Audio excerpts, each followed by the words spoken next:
Hi everyone. I'm Dr. Allison, a veterinarian with Forever Freckles, and I'm here with. Hi, I'm Marney Prince. I'm the nutrition specialist at Side by Side Pet, and we are a holistic, whole food nutrition company for pets. And Marnie knows a lot about nutrition, which is awesome because we're going to have a great conversation today about Thanksgiving and all the pet foods or all the foods that you would think that maybe you could give your pets that are actually toxic for them, and some possible dangers on the Thanksgiving Day table. We also don't want to leave our pets out during these fun Thanksgiving Day holidays, so we're going to talk about the best ways to prepare and which foods we can give them. Absolutely. And well, we want to start off today by saying thank you again, Dr. Allison, for having me here and getting to talk about this. And thank you for joining us. We really appreciate it. And as a show of thanks, we'd love to offer a giveaway today. We've got our turkey cranberry treats, a great holiday treat for this season. And we're going to take 5 of the people that share our video. So please share away and pick winners. And we'll announce it tomorrow, and we'll send you a bag of the turkey cranberry treats. Also, just wanted to invite you guys to join in the fun. This is a really great experience for us and a really fun way to connect with everybody out there and also learn what your family traditions are. So because there's all these different family traditions and we're talking about Thanksgiving, we'd love for you to share on the comments what you guys serve on your table that you might want to share with your pets, and we'll tell you if they're toxic, or if we're going to say, go ahead, throw that in the pile for them, and we hope they enjoy it. Yep, and we would love to answer all your questions, so make sure to comment, and we'll be happy to answer anything you guys want to. But so let's get started. Thanksgiving is, I love Thanksgiving. I'm kind of a holiday freak, and it's a great time, and obviously the best part of it is all the foods and the family and the friends, but it also can be a pretty dangerous time for our pets. So there's a lot of toxic foods that they cannot get, that we prepared the foods in, as well as just rich butter, sweets, and treats that I end up seeing a lot of emergencies at my animal hospital during this time of year. I want you guys to enjoy the holidays, and it makes me very sad when I'm seeing pets in the emergency hospital with me when they should be at home enjoying the holiday. So today we are going to talk about some of those foods, how to avoid being at the animal hospital, and ways to let your pets indulge in the holiday. Totally. And what you're saying about preparation, that's where it's all at. Because some of these foods are amazing foods for our pets, but as soon as you put a brown sugar glaze on it, it loses all its nutrient content, actually causes devastation to your pet's body. So we're going to discuss what the good ones are and what the bad ones are that you just have to stay away from. And I think, it's time to dig in. It's dinner time. So the veggies, the onions, the garlic, and the chives, everybody always tells us to stay away from them. And, why don't you tell us from a veterinarian perspective, what happens to the body when dogs ingest these different foods? Right. So onions, chives, and garlic, we want to stay away from. Cats actually get more of the toxic effects from these ingredients than dogs do. But I always tell people just stay away from them. It causes a toxicity of the red blood cells. Really interesting. It creates damage to the red blood cells, which then can result in anemia or low red blood cell count. Can be quite dangerous, actually, and scary. So that is a big one. And as we know, onions, chives, and garlic are a common ingredient in a lot of the foods that we prepare during Thanksgiving. So not only do you have to be very cautious about the raw ingredients, but also the recipe that you made to make sure that they don't have any of those products in there. Okay, so that is super scary. And so no onions, no garlic, no chives. So that means like what? No mashed potatoes, no stuffing, no sauces. Okay. Well, speaking of sauces, let's talk about my favorite sauce, cranberry sauce. All right. Cranberry. So cranberries are awesome for pets, actually. It's a great ingredient, and it provides a lot of health benefits, which I'm sure Marnie would love to talk about.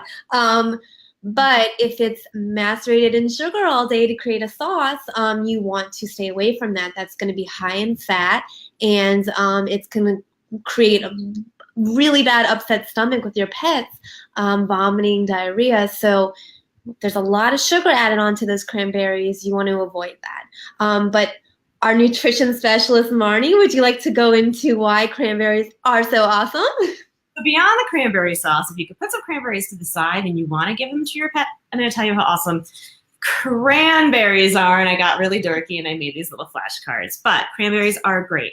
They are one of the best antioxidants out there. They are better than vitamin E at fighting off all of the toxins and bad stuff that's trying to get into your pets. They are great for bladder health. And I know for humans, there's some controversy out there, but what cranberries do is they stop the bacteria from being able to adhere to the bladder wall. And that's really great at being able to fight off infection. They also change the pH and reduce the formation of struvite crystals. So if your pet suffers from that, another great treat for them. It strengthens the blood vessels and improves the oxygen delivery throughout the body. So love them for that because that's always good. As a food, they provide fiber, they fight bad breath, and they are cooling to the constitution. So we love cranberries. Yeah. But so, okay, so we've talked about cranberry sauce, we've talked about onions, garlic, and chives. Let's talk about, I don't know, some of just like the dishes we find on the table, like stuffing. Mm-hmm. What do you think about stuffing, Dr. Allison? No on the stuffing. Obviously, like we just talked about, the garlic, the chives, and the onions are a big ingredient that go into stuffing. And it's also a lot of times sauteed with butters, which are high in fat, which can lead to really upset stomach and pancreatitis, which I'll talk about in a little bit. But no stuffing. Sorry. Are you going to tell me the same thing about those delicious mashed potatoes? Too high in fat for our puppies and our kitties. Yep. And so everybody loves sweet potatoes for their pets. We put it in like so many different things. They're great treats. But I'm sure you're going to tell me that we can't have sweet potato pie for them. But can you explain why? Like, what is that sweet potato pie? Why is it different from like a baked sweet potato? Which, if you're serving, totally would be great for your pet. I love sweet potatoes, and I would love Marney to tell us why sweet potatoes are so great for dogs and cats. But similar to the cranberries, we cannot give them those high sugars and the high fat content. It'll cause an upset stomach. So the sweet potato in its its raw form is awesome, or baked, and we can go into how to prepare it. But in a pie or in a dish like that, it's too high fat for our puppies and our cats. Gotcha. And so, I mean, dogs don't have the same, gluten intolerances. And can we give them like some of the rolls off the table? That's very high in carbohydrates, and I actually would avoid that altogether as well. Huh. Okay, so all right, so that's what's on my table. Do we have any people that are out there listening or watching and have any like fun dishes that go on your table that you want to tell us about and ask about? Any specific foods? There's a few more things that I wanted to talk about. That it's kind of like an accidental toxicity on Thanksgiving, and we see it. It's not even just Thanksgiving; it's all holidays, and then kind of randomly. Alcohol is a big one. You have to be super careful. Pets can be drawn to that kind of sweet smell sometimes, and I have some great but sad stories of dogs that came in, drunk and intoxicated. They do fine. We put them on IV fluids and we hospitalize them, but and generally once it's out of their system, they do great. But that's a big one you want to be careful about during the holidays is alcohol. Definitely, and maybe along with that, just because the Colorado girl in me thinks like that. Don't share your edibles with your dogs. Dogs do not do well on THC. Unless they're a cancer patient and you're being like prescribed by a veterinarian. Yeah. That's THC either. But that's actually a good point. Let's kind of move on from that. Let's talk about one of my favorite foods, chocolate. So everyone tells us not to eat chocolate because it's so bad for us, blah, blah, blah. I don't really believe that. But we're not supposed to feed it to our dogs either. Is it that bad for our dogs? I mean, like, what do you think? What does it do to the body? Right. So yes. So chocolate and caffeine are toxic for pets. Not all chocolate is created equal with the toxicity effects. So different forms of the chocolate, like baking chocolate, is actually your most toxic, followed by dark chocolate and then milk chocolate. It has 2 ingredients in there that dogs just can't, and cats cannot tolerate: theobromine and caffeine. And it's a pretty big toxic effect on our pets. You get restlessness, panting. The worst side effect would be arrhythmias, increased heart rate, and then arrhythmias. If they ingest enough, it could be deadly. So you do have to be super careful with chocolates. We get a lot of calls with people with the pets that got into different candies, and there is kind of a level or dosing that's starting to become toxic, so we can get away sometimes with minimal dosing of it, but I tell my clients avoid it altogether, for sure. Okay, so I know that's a good one, right? And actually, I'm like, I won't share my chocolate. I'll just keep it all to myself. But I definitely won't share it with my pets. That being said, so sorry, if you're just joining us, we'd love to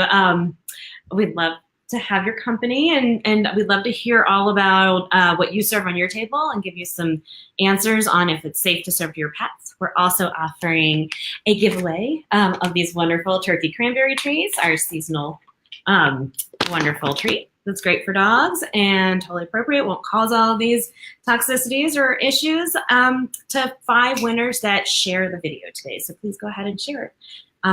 We thank you for it, and we'll send you some treats. That being said, I think probably one of the scariest things that I remember from every Thanksgiving weekend, basically, when I worked at the vet clinic, were dogs coming in and getting diagnosed with pancreatitis. And pancreatitis is scary. Can you go into a little detail on why, and not just guys, but I mean, just to let you know what's out there and how to avoid it? Yeah, so we talked a lot about the rich foods, the high in fat foods, the oils and the butters, the sugars, and basically that can lead to pancreatitis. So high ingestion of high fatty diets or foods can lead to pancreatitis. And I'm going to just discuss for a moment what pancreatitis is. The pancreas is an organ that sits right near the intestines. It's a digestive organ, so it secretes digestive enzymes when you eat. So people have it as well as pets. And so its responsibility is to help aid in digestion. So obviously when you have or ingest like a high fat meal, your pancreas is going to work overboard to try to digest those high fats. Especially pets who aren't used to getting these type of very rich diets can kind of make the pancreas inflamed and angry, trying to keep up with this digestion. And this is, the easiest way to describe it. And so it basically becomes inflamed and very painful. And so the clinical signs that we normally see with pets is vomiting is a big one. Upset belly is a huge one. They don't want to eat, and then eventually can lead to diarrhea. Sometimes pancreatitis is pretty straightforward, and we treat with bland food and some GI medications like anti-nausea medications and acid inhibitors, and they do great. But other times they need to be hospitalized, and we have to keep them in the hospital for a long period of time or a day or two just to make sure that they can get over this. So it's not always that if they eat a high-fat food, they necessarily will get pancreatitis, but it is one of our more serious consequences of them eating high-fat meals. So, and honestly, I mean, from my recollection, it stinks for the dog. They're in pain. They have to stay at the vet clinic. It's super expensive. They're usually on IVs. It sucks. So let's avoid it. So we're going to talk about different foods now that you can feed your pets from the Thanksgiving table, but the best ways to go ahead and do it. So I really love to get organized. And with credit to my dad, I'm going to show you how I organize. We get a to-go dish and we label it for the dog. Don't eat it, Dad, because Dad will eat the leftovers and then complain that they're not flavorful because I wash all the salt off and stuff. So that being said, the things that you can save for your dog. So when you're cleaning up the Thanksgiving table, because we never feed our dogs from the table, you can go ahead and collect some items and put it in your to-go dish and then break it up and share it with your pet over the next couple of meals or so. That's just fine. They can totally have leftovers. We want to share and enjoy. Like we're advocates of that, and we love these whole foods. So we love our protein, our turkey. So turkey offers protein. It cools and calms the disposition, and it's great for dogs with constipation. As far as traditional Chinese food therapy goes, turkeys are heavy birds, and they're very sociable. They live, compatibly with one another, and so all of those are yin properties, and so that makes them very solid and dense, and so it's really great for the GI tract because of those properties. There's a little controversy in traditional Chinese food therapy. Some people think turkey's hot. Some people think it's cold.